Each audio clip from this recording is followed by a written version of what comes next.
Welcome to our podcast today. My name's Irene Meyer. We talk about real financial problems, real financial solutions with real people. And my name is Phillip, and I am here with the blooper world. We started this podcast and I forgot to hit record. And yeah, so we're going to try to re-engage that conversation. And I think the first question I asked you, Phil, was, have you ever seen that movie, Back to the Future? And yes, I have. I think everyone in our generation has, and it's one of those, what do you call it? Iconic movies? Yeah, iconic movies. Yeah, Yeah. something I could watch over and over again.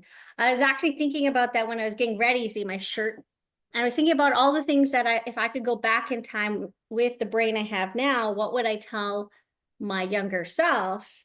And that's where you jumped in. And Yeah, we're going back in the future to talk about how yesterday I was actually having this exact conversation with a gentleman at the gym. Because at the gym, there's all different age groups. You have your 20-year-olds, you have your seniors, you have your midlife crisis people, everything, right? At the gym.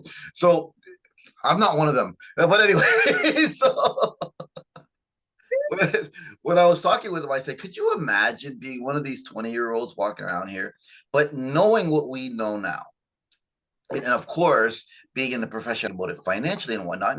And I brought up the example of Warren Buffett, right? Because Warren Buffett at the age of 11, for whatever reason, I can't remember the reason. I don't know if it was his family, his parents, or whatever, but something influenced him into having an interest in investments, right? At age 11.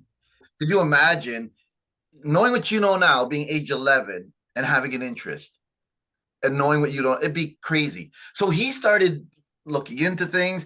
I don't even know if they had internet back then. I doubt it, but researching and reading about it at age 11. By age 14, he started understanding things, right? And then at age 19, Warren Buffett was knowing as much as professionals were, and actually made this his life passion by age 19. Look at who he is now, right? He has been the mentor for every billionaire you can think of, from Elon Musk down, pretty much. Like he was the mentor. He set the pace for the financial world as we know it today. yeah, Yeah, could you imagine if we could go back and be a teenager, fresh out of high school, but knowing what you know now, how impactful that would be? that's just what I wanted to bring up is, and we can go back to finances for sure, which is what I brought up. What kind of things would you tell your younger self? Because I could think of very specific instances in my history where if I actually just did that, my life might be different. Can I give you the example? Sure. Okay. You're So, changing our past, but that's okay. okay. That's okay. Okay, we can come back to it if you can find a way to bring it back in. See, I've changed the past, different future. You've remolded our future. Anyways, so I remember the exact moment when I used my first credit card for the very first time. I had this credit card in university. I remember it was a $500 limit, and I just felt so special because I got approved. And I even remember what my mom told me. We can come back to that because I think it's important. What my mom told me when she saw it in the mail, because I was still living at home, she got angry that I had it, and then she told me not to use it.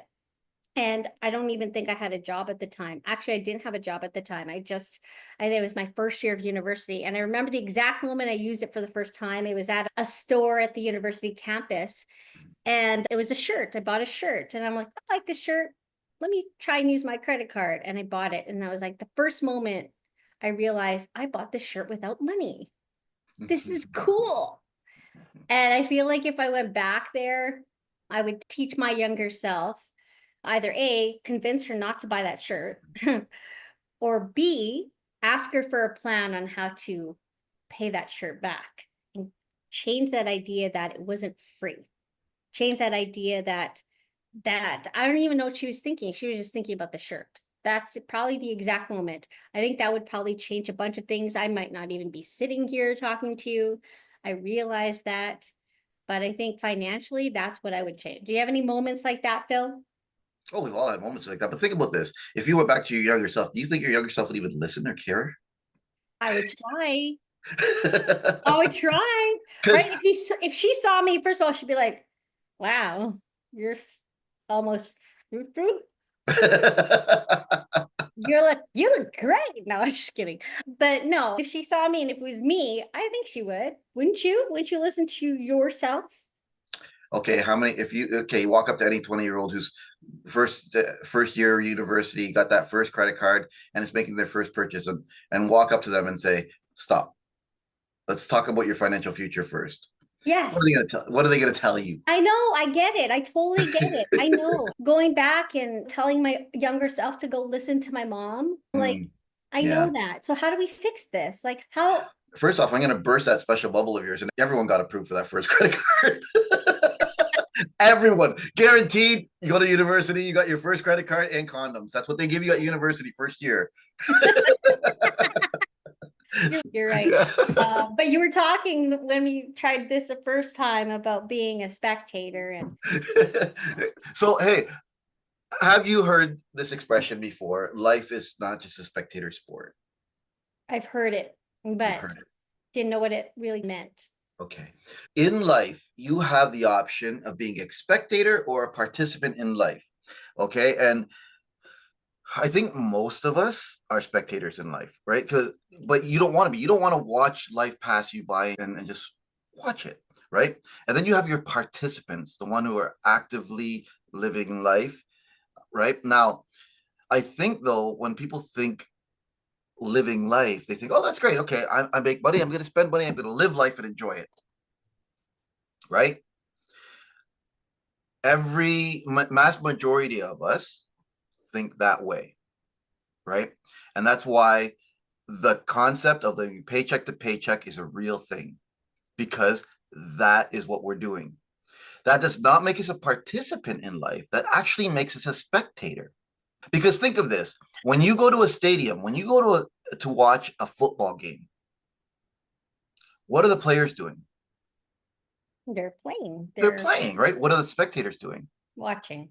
Spending money, buying things at the concession stands. They're spending their money. They're buying the food. They are spending the money so those players can play. Whew. Have you ever thought of that concept? No. They're the spectators watching life, but what are they doing? They're spending all their earnings. So the active participants in life Are actually living are life. actually living life. They're playing the game. They're in the game, right? And what did those players do to be able to be on that field and live life? They prepared ahead of time to get to that level. So Right. now the spectators can spend all their money on them. Oh, so how do we apply this to not Like this, necessarily being a hockey player or football player, but these are the crazy things that happen in this bald brain of mine. I had this conversation literally with a person I was talking about who's interested in actually getting involved in our industry, and oh, I I brought this concept up to them, and they're like floored. They were like, "What? I never thought of it that way." And I'm like, "That's the way this brain works." So this is the thing. How do we impact the younger generation? We impact the younger generation by talking to them in concepts that they could understand. They could care less about budgeting, and because they don't see it, they don't understand it. They are that person who wants to get popcorn and beer or hot dogs and beer at a football game. That's where their mindset is, right? So we have to transition them to think, okay, why are you at this football game? Because when I was young, I loved the game. I wanted to play. He wanted or she wanted to be that player on that field, but never got there. Okay, so let's relate that back to life now. If you had an option, if you had a choice at age 20 to be the person buying the beer and the hot dogs or the person playing on that field, who would you want to be? Oh, I'd want to be the one on the floor, right? I want to be the one playing the game. That's why I love the sport. Well, yeah. let me show you how to do that. Instead of talking about money, let me show you how to do that. Let me show you how to be that player on the field. And then where would you go from there? I'd start to show this. They'd be like, think about that. Okay, yourself. If I was talking to you as a child, or not a child, teenager, what did you always want to do? Don't say sing karaoke, Miss Filipino. Okay, what did you? Oh, what did I always want want to do? Did you play Well, sports? Did you dance? Did you do? yeah, no, not sports, probably the dance, probably the entertainment somehow. Being Okay. on stage was something that I saw myself doing. Okay. So it's so funny when just because you're Filipino, I'm thinking, okay, it might not be sports, but it'll be singing or dancing. Yeah. Yeah, well, something on stage. So even like just being of influence and significance on a stage where people are listening to me, Okay. whether I was dancing or singing. All right. When you were dancing, what kind of dancing did you like? What kind of dance did you enjoy? Hip hop, modern Oh, dance. okay. Yeah. So did you ever get on stage and perform a hip hop routine with girlfriends or Oh a yeah, group? You did. of Okay. course. All And Filipino. how did that make you feel? Special. Great. Okay, that's great. And so now what happened? Why didn't you carry on with performing? Didn't think that I could make money doing it. Maybe I wasn't encouraged enough. Didn't feel like it was a valid enough career. Didn't have maybe the money to go and take better lessons. Okay. And that would have stopped what, when you were 20-ish, 21, Oh yeah, no, I probably stopped performing at all. Like maybe I was 17, like high school. 17? Yeah. High school. There Okay. was no 17. stages after that to perform on. Okay. So let's say who's a big hip hop artist back then? Janet Jackson. Janet Jackson. Okay. So let's say you're on stage performing, you get off stage, boom, and Janet Jackson walks up to you and said, Irene, you're an amazing dancer. I want to show you how to make this a life career at age 17, 18. What would you do? I would just, okay, let's go tell my mom and dad. You'd be like all for it. Yeah. Yeah. So same thing. So now Janet Jackson is because she's a professional. She's a credible professional. Okay, I know where you're going with this. Yeah. Right. Yeah, exactly. And everyone who's listening to this knows exactly where I'm going to this. So if you are a credible professional that someone respects, someone knows that it's just someone who can actually give you, in your opinion, because Janet Jackson may not be able to actually get you there, but because of who she is, you would think, wow, she could get me there. You'd have So the same vision. thing. You build respect with your peers. You build as a professional. We're trying to build our name for the general public and let people know who we are and what we do. Okay, so now you've got this young person who is wanting something, but they just don't know what. Yeah. Let's face it, at 18, 19, we want something, we just don't know. Some do, but we really don't. Or even if we have an idea, we don't know how to get there. All right. Right. But most of the time, and you did mention money, because we still want to be able to make a living in whatever it is that we're pursuing. So now you have this credible professional. Oh yeah, I know who you are. I've seen your social media. I've seen your billboards. I've heard your name. Why are you talking to me? All right? Why are you talking to me? Because you have a goal, and I want to get you there. That's it. Doesn't have to be about, oh, I want to talk about investing. I want to talk about insurance. I want to talk. I want to. You have a goal in life, and I want to help you get there. Yeah. What a great way of speaking to a client, Phil. Because the biggest mistake advisors make is they are focused on what they do for a living. But the only way you can get to what you do for a living is focus on what the client is trying to do for a living. Right. Right? It's not about us. It's 100% about them. Yeah. And that's where the interest is. If we can tap into what their interest is and find that out, and that's where you have to start a conversation, talk to them, get to know them a little bit. And that's where it gets tricky, because then as you're developing, let's say, a friendship or a relationship, right? You have to be careful because there are professional lines at the Yep. same time, right? Yeah. So you have to make sure that there's an understanding that you don't go in there and pry, obviously, right? You still have to know social graces. Yeah. But at the same time, if you could inspire somebody to get motivated enough to say, you know what? Yes, I want to start my life now.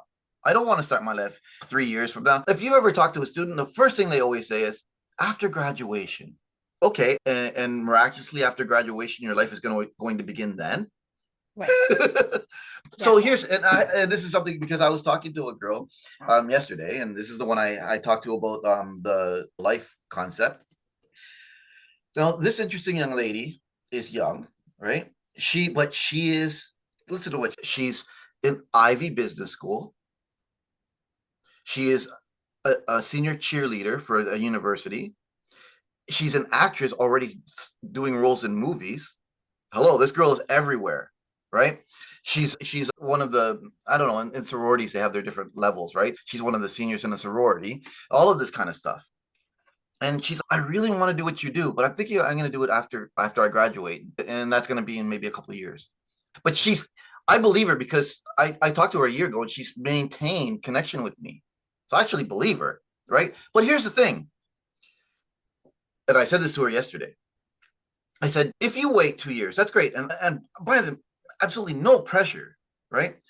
But you really want to get into this field because you want to be able to run with this and not have to worry about your studies and all this and have those things slow you down in the interim. But when you run with it, do you want to run with it as a recognized professional, or do you want to run with it and stumble a lot in the beginning, and when you stumble, possibly ruin credibility here and there and have to rebuild credibility and all of those kind of hurdles that we go through when we start this business?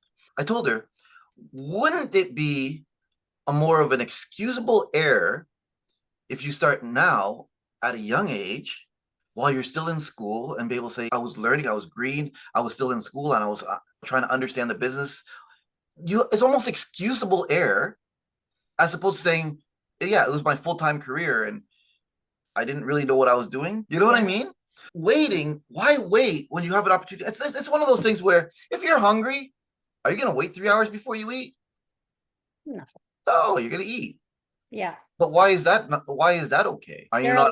There are a lot of opportunities where we even like immediate gratification and it's not even good for us, but she is like taking the conscious like choice to think that she is going to be better off if she waited, which is Yeah. weird. Now she's thinking about it. Yeah. Now her, after yesterday's conversation, her mind is like churning. Ah, no So, but kidding. No kidding. You didn't answer my question though. oh, okay, I missed it. I might have purposely ignored it because I don't know. I want to go back in the future. Go ahead. Do you remember, is there a point in your life where you might have asked, told yourself to not or do something Oh yeah. that might be different? Oh yeah. Yeah. Every single Christmas I've had with my kids. Just think of this. Okay. I bought for my kids those remote cars that you can drive. Okay. They are like, I don't know, 8 years old. Are they going to know the difference of a 6-volt battery car and a 12-volt battery car? No. Probably not. They can sit it and both drive. They're not racing. They're not doing anything. They're just driving, right? Yeah. However, the price difference of a 6-volt and a 12-volt is $200 and $1,000. Oh. I bought 2 of the 12 volts, one for each child. And they probably only drove those cars. I think I drove those cars more than they drove those cars. Right? Yeah. So yeah, like just scenarios, I would be going back saying, hey, wait, but if you really want to buy one of these cars for the kids, think about this. They're not going to know the difference. Buy the 6-volt battery car, take that $800 and invest it for them. Yeah. invest the difference for them, and they're going to appreciate you a whole lot more when they're ready to go to university and college. Yeah. Or all those goofy things that we buy for the kids that they haven't even opened or played with. Like, you don't have kids. Parents do this all the time. They buy things for their kids that the kids might only use once. It's wait, before you make this purchase, if you could go to every one of them, before you make this purchase, think about this. Are they really going to enjoy this? Or do you want to get, like, with the kids, you give them they're like pets, right? You give them a cardboard box or a string and they're happy. They don't need the crazy expensive thing. Get them something that's just going to make them happy. Whatever you're going to spend on that crazy expensive thing, invest it for them. Do something with it and prepare it for them for when they're old enough to actually enjoy something with it. Yeah. Right? That they can choose or give them proper direction or make their growing pains in life easier. That's what a good parent should be focusing on, is how do I ease the comforts of the growing pains, not give them instant gratification of gifts. Ooh, you just said something right there, right? Why do people have or seek instant gratification? I think they're taught that because in the past, mom and dad have given them that, maybe to shut them up and or be that cool parent, whatever it is. I'm sure there are probably lessons. I was going to tell you, like lessons, like even in the more immediate past. Let's maybe kind of change gears from, our kids, but maybe to ourselves. Because I think a lot of our viewers are probably around our age and they're still making mistakes. And we're going to stay on the focus of finances because that's what we talk about. Where in the immediate past, where you feel like, why'd I do that? And I'm not doing that. What can I do to not do this again? I'll give you an example where, not that long ago, maybe a few months ago, it was probably me to go ahead and, oh, I need that, or no, I need that, but let's go buy it. Amazon is so easy to just get it, right? And then I get it, and it's maybe I haven't looked at it for a few months. And one thing I learned on payday is really actually looking at what I've spent my money on, where in the past I didn't look at what I spent my money on. I looked at what I spent my money on and probably gasped and didn't learn anything from it. But now I'm actively planning what I'm going to spend my money on versus just reacting to what I spent. And I think a lot of parents or single people, people of our generation, when we talk about our generation, I say Gen X, right? We have the biggest opportunity right now to make the most impact, especially with those people who have kids and kids who are actually able to learn now, right? Not little kids, but like older kids, where you can teach them the things that you wish you had known or learned sooner. Like you had just went through a very impactful way of talking to somebody, a client, in terms of what are their goals, right? As a financial advisor, we should talk about their goals, not what they want to do for a living, not what we do for a living. Now, turning that around, you said it, like, how do you talk to your kids now, knowing that you could actually start talking to them about how not to make your mistakes without mentioning what your mistakes are? Because I think that's probably the biggest problem is we talk about our mistakes and we tell our kids not to make that mistake instead of just showing them, hey, tell them about what they can do, maybe not what they should do because they're not going to do it if you tell them that way, but what they can do, and this is what they're going to get. And again, I think it's teaching it's teaching them how to be more patient. Yeah. You know what? There are bosses and employers out there that are trying to work with their staff, right? Now they have an option of telling your staff, okay, I want you to do this and this and do it exactly the way I told you and get it done for the day. There's that process. There's also the employer that says, okay, this is what we're trying to achieve. This is what I'm thinking we should probably try to get there. Do you guys have any input on this? Now, if you ask your kids or you ask your family member, your husband, your wife, you're sitting down at the kitchen table, okay, we are here right now with our current life financially. We've talked about this, honey, and we want to get here. Okay, this is what I'm thinking we should try. But do you have any input? Is there anything that you could add to this that you think would be better or give us a better direction? And now you're working together. And if you're talking to your kids that same way, because think of the generation now, the younger generation now, what are they all striving to be? Like the biggest thing you see anymore are influencers. Yeah, they're trying to They be all want to be influencers. Yeah. Okay, if you want to be an influencer, that's great. Okay, so this is the direction you want to head into, right? In order to be able to influence people, what is it that what are you trying to influence them with, and how are we going to get there? This is what I'm thinking, right? Because I think as an advisor, you're thinking, okay, you're going to want to have a platform. That's going to cost money, right?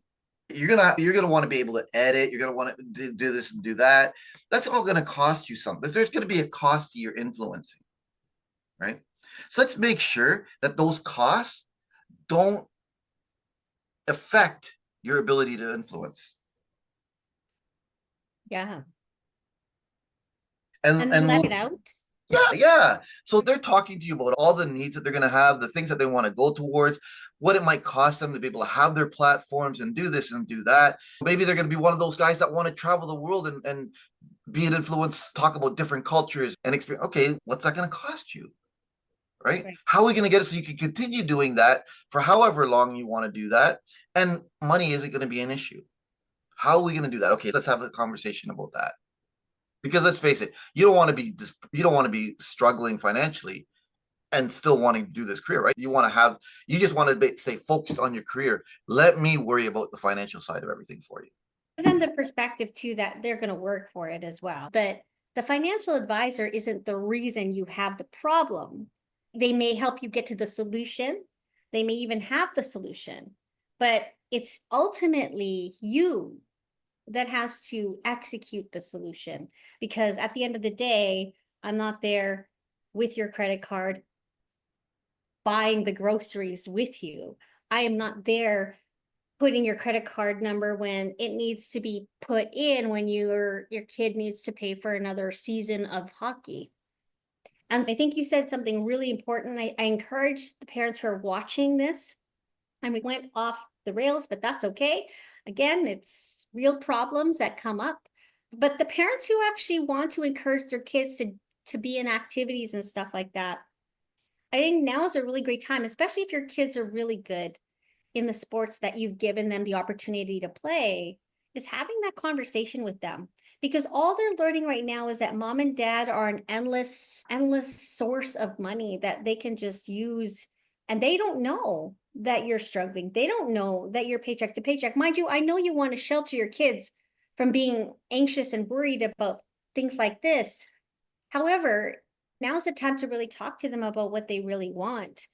And if they see themselves pursuing it long term, and then really opening up their eyes to what it's going to take, both financially and the work they're going to need to put into it, because it's going to take work, right? And it's going to take work on your part as well as to what needs to be done, whether it's more time to drive them to places or hiring specialists to get them to that point. I don't think parents are even having this conversation. Again, like you said, they're just reacting, they're just spectating, as you would put it, putting money towards this thing that your kids are right now participating. But eventually, if you don't teach them how to, I guess, be the participants in life by actually taking part in how to plan their life, right? They're going to be just like the people that are in the stands paying for Yeah. the people that they wanted to be once in their life. Yeah. You lead a horse to water, but you can't make it drink, right? Yeah. All right. All of us are the horses. The advisor is the one bringing the water. Life is that cowboy that's going to get on that horse and go for a ride. If that horse decided not to drink the water and that cowboy goes for a long ride, that horse is not going to make it, is it? It's not ready. We can't control when that cowboy's going to get on our backs and start riding. We don't know when life's going to get on our backs and start riding. So if we don't start drinking that water now, we don't know if we're going to be ready for that ride that life is going to take us on. Wow, what a great analogy. Yeah. So true. We can go on and on today about this. I think it's a really interesting thing. I think you've probably been through things in the past year as well that you've learned certain things, but maybe we can save that for the next video. Okay, I'll write that down because we have great memories. Okay. Okay.